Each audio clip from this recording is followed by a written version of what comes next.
Donc, on se retrouve dans notre section témoignages et maintenant, je vais vous montrer comment créer une bannière défilante qu'on appelle un slider aussi en anglais. En tout cas, c'est comme ça que Webflow appelle ça. Puis quand il traduit, il appelle ça un curseur. Mais j'appelle ça une bannière défilante, mais je trouve ça plus, ça me paraît refléter mieux ce que c'est. Donc, qu'est-ce que c'est? Vous allez aller chercher dans les éléments, dans les widgets qui sont ici, le slider ou si vous êtes en français, le curseur. On le prend, on clique dessus, on le glisse, on veut glisser dans notre conteneur, donc pas juste dans notre section principale, on cherche le conteneur. Donc on se promène quand le conteneur section principale apparaît, là, sous le titre, on va installer notre bannière défilante et à la bannière défilante, bien sûr, on veut donner une classe, on va l'appeler. On va lui donc cliquer ici pour l'appeler, pas d'accent, bannière défilante. Vous pouvez mettre témoignage si vous voulez, là, parce que si jamais vous en faisiez une autre, puis vous dites, bon, c'est beau, c'est ce que je veux. Ce qui va vous permettre de lui donner une autre couleur, si vous désirez quelque chose d'autre que le petit gris. Je ne sais pas ce qui vous est arrivé à vous, donc je m'en viens ici. Je pourrais peut-être choisir à peu près la même couleur.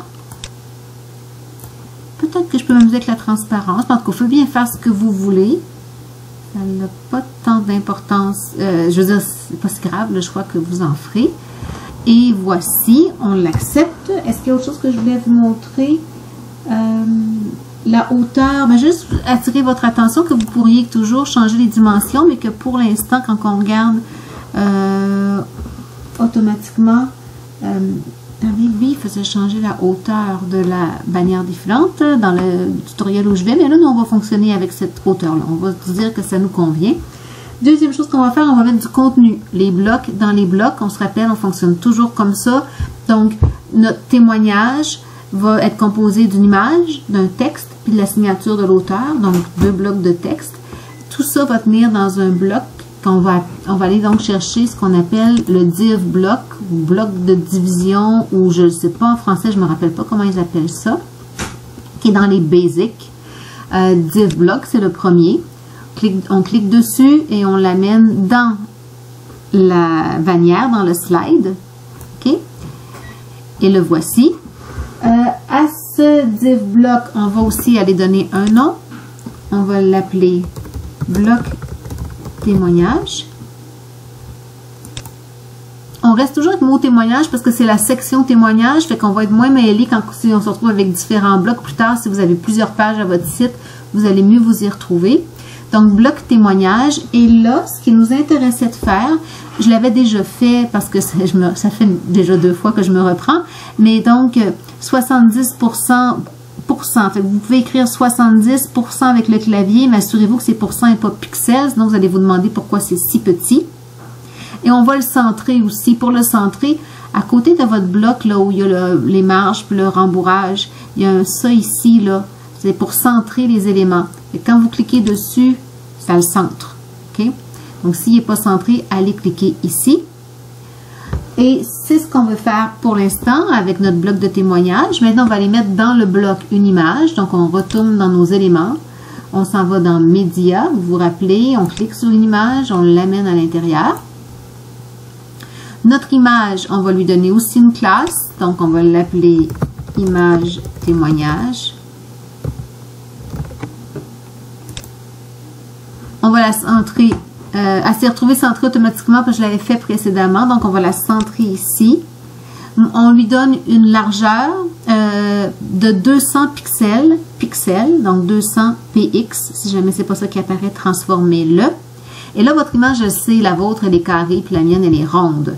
C'est parce qu'il faut descendre dans le plus bas jusqu'à ce que vous trouviez ça ici, là, bordure, et radius. Okay? Et là, vous augmentez le radius. Moi, je l'ai augmenté à 100. Donc, en l'augmentant, vous allez arrondir les coins de vos carrés. Vous allez transformer vos carrés en ronds. Et vous vous retrouvez maintenant avec un carré rond. Et c'était une blague. Puis, c'est ça que je veux que vous fassiez. Et puis, on va ajouter du texte. Donc, on retourne dans nos éléments. et on va chercher un bloc de texte. On clique, on vient l'amener. On va lui donner une classe pour pouvoir lui donner des attributs. Est-ce qu'il veut? Est-ce qu'il ne veut pas? Ah, non, je n'étais pas bien cliqué sur texte. Donc maintenant, puis on va l'appeler texte témoignage. Et là, de votre texte témoignage, vous pouvez changer la couleur de la typographie. Vous savez tout ça. Vous pouvez changer, le mettre centré. Vous vous rappelez où aller. Donc, vous ici, sur ce petit bouton-là. Donc, le centré, vous pouvez lui mettre une couleur. Vous pouvez le grossir. En fait, il est un peu petit pour un texte de témoignage, fait que le grossir pourrait être une bonne idée. Ce que vous voulez. Après, comme on veut aussi la signature, on veut le nom de l'auteur du témoignage juste en dessous, on va juste faire CTRL copier pour commencer, CTRL V. On va aller se cliquer sur ce deuxième-là. On va préciser la classe. Donc, on va ajouter auteur à côté. Et là, j'avais déjà fait ces changements-là, il existait déjà cette classe-là, mais là, vous pouvez aller changer la grosseur pour que ça soit plus petit, changer la couleur pour que ça soit un peu différent. Et ce qu'il vous reste à faire maintenant, c'est de retourner, par exemple, sur Images, pour aller chercher, moi, sur le P, j'ai mis les images que je vais utiliser maintenant, mais donc on retourne dans Images, puis on s'en va chercher l'endroit qui nous permet de télécharger notre image. Vous allez la chercher sur le P. Pourquoi? Ah oui, c'est ça, excusez-moi. Télécharger. Où est-ce que j'ai mis ces images? Puis vous choisissez celui qui vous enchante le plus comme témoin. Vous l'amenez ici. Comme on a fixé une largeur obligatoire, normalement ça devrait marcher là. Et pourquoi ne veut-il pas? C'est ça que je veux. Je vais mettre cette image-là ici. Pourquoi tu ne le fais pas, Webflow? Je n'ai pas envie de recommencer.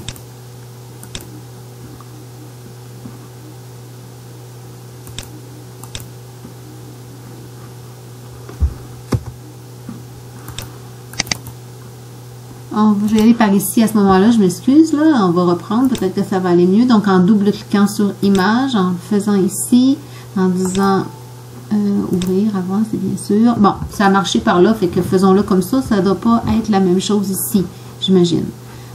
Voilà, donc j'ai mon témoin, puis maintenant, ben, je peux lui faire dire ce que je veux. Je vous invite à mettre du texte ici, puis je vous invite à mettre un nom d'auteur. Puis, je vais vous montrer comment on peut, maintenant qu'on a ça, on va se cliquer sur, on va essayer de trouver le diapo 1. Donc, OK, on veut être sur slide 1 ou diapo 1, je ne sais pas comment c'est appelé, pour pouvoir le dupliquer. Puis après ça, on va juste avoir à aller changer l'image puis le texte pour chacun. Donc, vous faites, quand vous êtes sur slide 1, vous faites CTRL copier, puis après, vous faites CTRL V 2 fois. Vous voyez ces petits points ici, là, vous indique que vous en avez 5 maintenant. Fait que là, ça, c'est la première. Si vous cliquez sur le deuxième point, c'est la deuxième. Vous cliquez ici, puis vous dites remplacer l'image. Vous allez chercher une deuxième image. Est-ce qu'on le veut, celui-là? On l'amène ici. Et le voici. Et ainsi de suite pour vos 3, 4, 5 images là, que vous pouvez mettre ici avec un texte. Et voilà, vous savez comment installer une bannière défilante.